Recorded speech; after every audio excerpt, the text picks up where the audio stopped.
Good morning, student. I am Neelam Vishnoi, lecturer in Modern Office Management Department.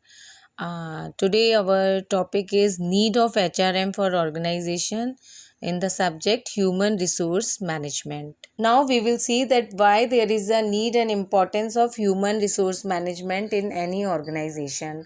Because we can see that human resource management सभी organization में मिलेगा आपको, और human resource department के पास इतना potential होता है कि वो किस तरीके से रिसोर्सेज को मैनेज कर सके अपनी ऑर्गेनाइजेशन के अंदर। तो यहाँ पे हम यही देखेंगे कि कुशल मानव संसाधनों को प्राप्त करना, उनको विकास का अवसर प्रदान करना और कल्याण का कार्य करना, सामाजिक और व्यक्तिगत उद्देश्यों की पूर्ति करना, इन्हीं सब कारणों के कारण मानव संसाधन प्रबंध की आवश्यकता रहती है।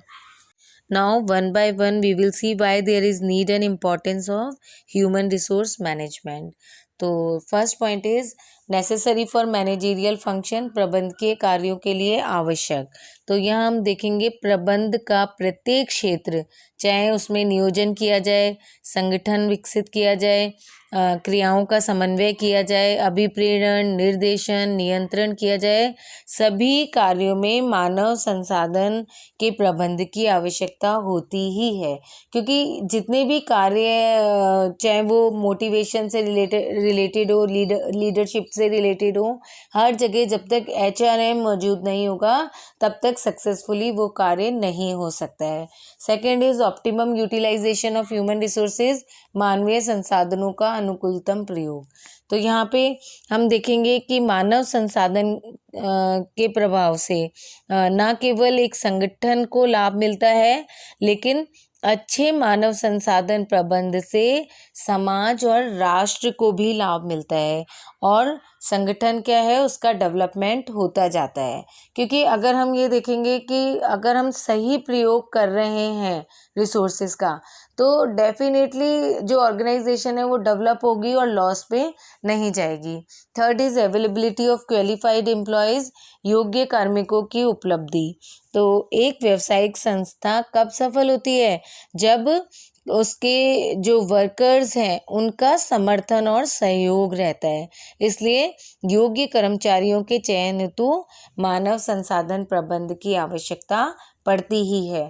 Fourth is help in development of effective personnel policies, सेवी वर्गीय नीतियों के विकास में सहायक।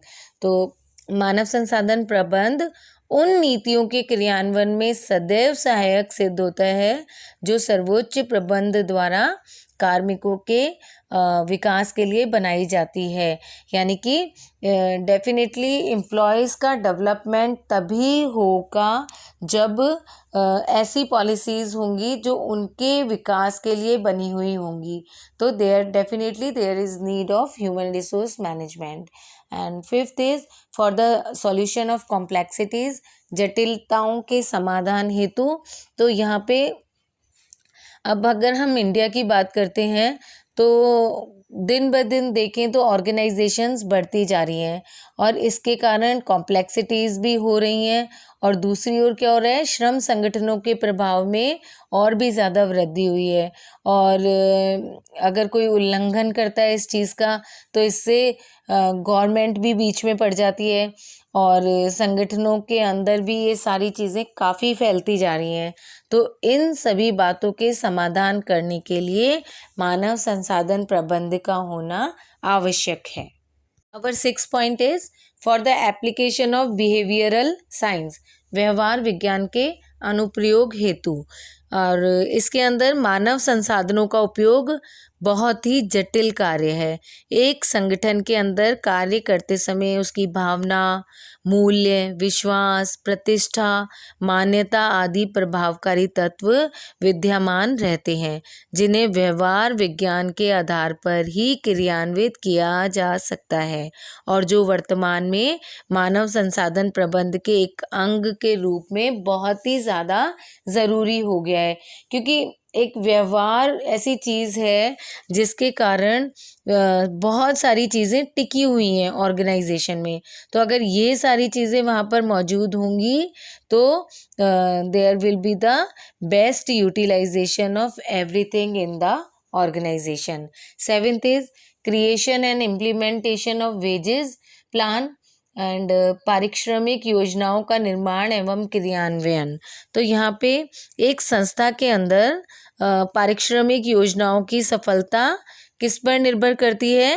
कार्मिकों के सहयोग पर ही निर्भर करती है, और ये तभी पॉसिबल हो सकता है जब ह्यूमन रिसोर्स मैनेजमेंट भी जो एम्प्लॉयज़ हैं उनको क्या ज़रूरत है और उनको किस तरह से सेटिस्फाइड किया जा सकता है, और उनको जो रेम्यूनरेशन वगैरह मिल रहा है वो किस तरीके से दिया जाना है, उनका कार्य किस तरीके से करवाया जाना है, इन सारी चीज़ों के ध्यान रखा जाएगा। 8th is building up cordial relations, मधुर श्रम संबंधों का निर्माण। इसके अंदर मानव संसाधन प्रबंध औद्योगिक बनाम श्रम विवादों का हल करने में बहुत ही बड़ी भूमिका निभाता है। इसके अतिरिक्त उनकी विभिन्न परिवेदनाओं का निवारण करते हुए मोटिवेशन को इंक्रीज करने में पूरी सहायता करता है। 9th is father of industrial policies, औद्योगिक शांति का जन्मदाता। एक श्रेष्ठ मानव संसाधन प्रबंध को राष्ट्र हित में औद्योगिक शांति का प्रतीक भी माना जाता है, क्योंकि इसके द्वारा ही देश के मानव संसाधनों का एक बहुत ही अच्छी तरीके से यूज़ करते हुए और अच्छे श्रम संबंधों का निर्माण ही किया जा सकता है।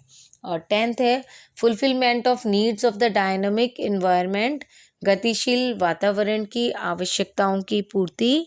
और अगर हम देखें तो वर्तमान उद्योग और तकनीकी युग में कई ऐसी आवश्यकता और चुनौतियां हैं जिनसे ह्यूमन रिसोर्स मैनेजर ही हल कर सकता है, जैसे कार्मिकों को अच्छा वेतन देना, उनकी कार्य दशाएं देखना और सामान्य कार्य करने के घंटों का वितरण करना, ये सारी चीज़ें इसमें आएंगी।